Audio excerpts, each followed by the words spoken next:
daa am ñaan yoo xam ne yu bari la te mata jàpp lool ñëw na ci téere yu bari nga xam ne bépp jullit boo xam ne saxoo na ko di ko def yàlla mën na ko wërsëgal mu faatu ak ngëm. Li wér nag te mata xam mooy ab jullit mën nay dund gëm yàlla waaye mën naa bañ a faatoo ngëm ga mën naa deñ balaa faatu, rawatina bu tollee ci waxtu génn àdduna. Buntub génn àdduna foofu moom dañuy wax ne seytaan day wax gaayam yépp ne leen jaam bii mi ngi ci ak mujjantalam fi ne buñ rawee rek jeex na, nga xam ne mën na koo dikkal sonal ko lool, day bëgg du yóbbaale ak ngëm ga deñ, day bëgg daal ba bu jaam bi dajeek boroomam yàlla mere ko, nga xam ne mën na koy dengloo di ko waxloo ay baati kéefër baa mu naagaloo ko ci yërmande yàlla, nga xam ne bu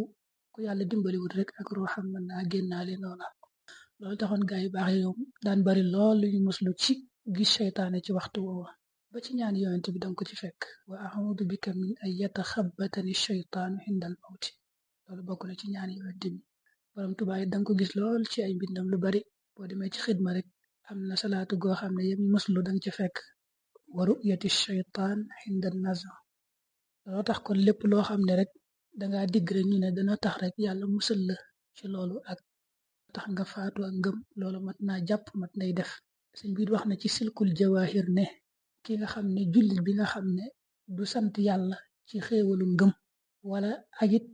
ragalut ngëm ga deñ, kooku yàlla mën na koo nattoo bu bañ a faatuwaale ak ngëm. Loolu sëñ bi wax na ko ci silkul jawaahir. Léegi nag ki nga xam ne mi ngi dund demagut bar sax mi ngi ci àdduna, umpule ga muy umpule foofa du fa xam dara, loolu tax rek day rafet njort ak xelam dal lool, day tax du tiit ci ak ngëmam, du tiit ci dara. Fekk nag yàlla ku bari coobare la ak kàttan. Boo demee ci téere rihla ila daaril axira dañ ci fekk ci biir mu wax ne daa am benn waay boo xam ne da daan def bàkkaarub di dem ci armeel yi di xool néew yu bees yi di sulli seeni bàmmeel di jël càngaay yi dem ba yàgg nag mu daal di tuub bàyyi bàkkaar booba. Di am ku muy nettali nag li tax mu tuub, daal koy wax ne damaa dem ci armeeli jullit ñi ci bàmmeeli jullit ñi di sulli néew ya, ma gis ne ñu baree bari dañ leen wëlbati jëmatul xibla, te xam naa ne seeni mbokk moom léegi lañ leen fa suul jëmal leen xibla, ndax ab jullit boo koy suul danga koy jëmale xibla. Dina waaye ma xam ne jëf yu ñaaw yu nekk woon ci àdduna ñàkk bu leen yàlla ñàkk nangul seen ngëm moo tax mu wëlbati leen xibla jëmatul xibla,